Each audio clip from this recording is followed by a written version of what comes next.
धेमाजि जिल्ला दुलाराय बर' फरायसा आफादा गेजेर जनाय दख'रानि सिङाव थानाय बुरलुंबुथुर दैमानि गेजेराव मेसाखि दालाय दुलाराय बर' फरायसा आफादनि सिङाव बेयाव गं 14 गामिनि गेजेराव बेखौ लानानै दिनै दुलाराय बर' फरायसा आफादनि 50 गायसन सानखौ फालियो।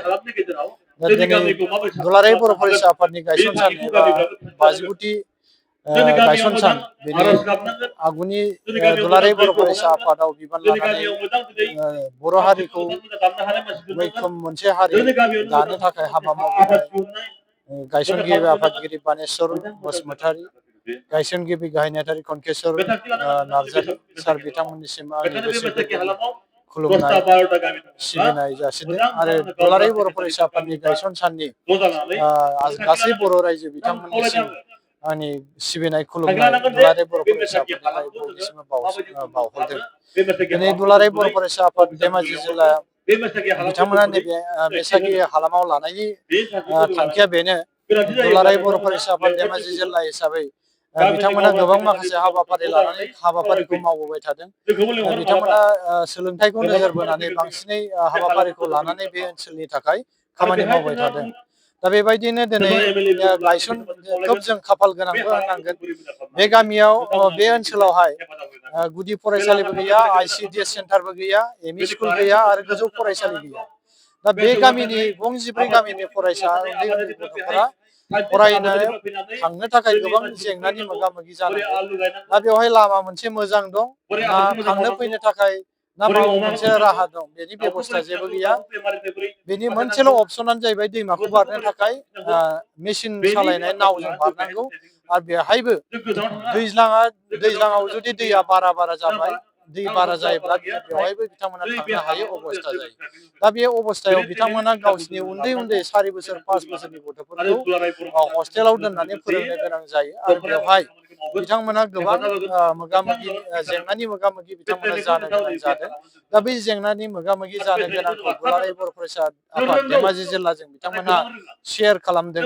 दा बेयाव शेयार खालामनाय लोगो लोगो धेमाजि जिल्ला दुलाराय बर' फरायसा आफादा थाबैनो डिसिजों सावरायनानै जे बे ओनसोलनि थाखाय गिबि खेबनि थाखाय जों जेसेबां बर' गामि दं बे ओनसोलाव जोङो ICDS सेन्टारखौ नांग्रोगौ होननानै ICDS सेन्टारखौ जोङो गायसननांगौ होननानै डिसिनो डिमान्ड होनाय जादों।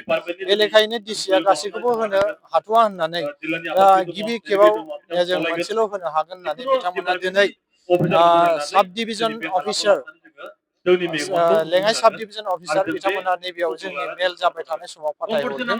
दा बिथाङा दिनै अलरेडि दा लकेसन ICDS सेन्टारखौ बबे जायगायाव गायसनोबा मोजां जागोन, दा बेवहाय रायजोफोरजोंबो बिथांमोना सावरायदों आरो सावरायनानै बिथाङा खोब गोजोननाय मोनदों जे बे थारैनो बिथांमोनाबो नुफैदों बे ओनसोलाव फरायसालिनि जेबो सुबिदा गैया, ICDS गैया, एमइ स्कुल गैया, गोजौ फरायसालि गैया आरो थांनाय फैनायनि लामाखौथ' आरो बेयाव बुंनो गोनां गैया।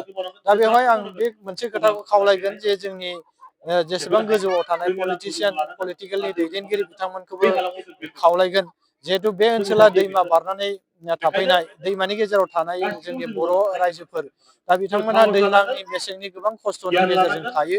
दा बेवहाय फरायसालिनि जि जेंना बेखौ सुस्रांनो थाखाय जोंनि बर' कसारि अट'नमास वेलफेयार काउन्सिलाबो राहा लानांगौ आरो BTC निफ्राय दा हाग्रामा महिलारि बिथाङा गभर्नमेन्ट सालायगासिनो दं। दा बिथांमोननिसिमबो खावलायनाय थागोन जिहेतु बे ओनसोलखौ जोंनो जोंनि बर' समाजखौ गोग्गो खालामनोबा आरो सोलोंथाइखौ जों उन्नत खालामनो जौगाहोनोब्ला बेयाव जोंनो गुदि फरायसालिनिफ्राय लानानै एमइ स्कुलखौ जोंनो गोनांथार। दा बेखौ बर' कसारि काउन्सिल आरो BTC गभर्नमेन्टजों जे जथायै आरो दुलाराय बर' फरायसा आफाद, बर' थुनलाइ आफाद गासै आफादफोरखौ लाफानानै जे बे ओनसोलाव फरायसालिनि गोनांथि दं, बे फरायसालिफोरनि गोनांथिखौ बिथांमोना खनसे इन्सपेक्सन खालामनानै नायफैनो थाखाय आं नोंथांमोननि निउस चेनेलनि गेजेरजों बिथांमोनखौ आं खावलायहरदों। नंगौ, मैया बर' थुनलाइ आफादनि सासे मैखोम बारग' आफादगिरि मानगोनां फरेन बर' सार बिथाङा मैया हरखाबै रुंसारि जालांबाय। बिथांनि थाखाय दुलाराय बर' फरायसा आफादा जों दुखु फोरमायदों आरो कन्डलेन्स बावदों। दिनैबो धेमाजि जिल्ला दुलाराय बर' फरायसा आफादा दुलाराय बर' फरायसा आफादनि 50 गायसन सानाव दा बिथांनि मुङाव जोङो दसे समाव कन्डलेन्स बावदों। दा दिनै बिथां गोमालांनाय लोगो लोगो बर' हारिया मोनसे सरसे हिराखौ खोमानानै लानो गोनां जाबाय आरो उननि समाव जों बिथांबायदि मानसि मोनफिनगोन आरो बिथांबायदि सत खामानि मावग्रा गोग्गो गोथार गोसोजों खामानि मावग्रा जों मोननो थाखाय गोब्राब जागोन। दा बेनिखायनो जों बिथाङा जेरावखि थाया सोरगोआव थायो आलो गोजोनै थाहैनो हाथों। आफा अबंगसानिसिम जोङो दुलाराय बर' फरायसा आफादनि जानानै बिथांनो जोङो आर'ज गाबदों।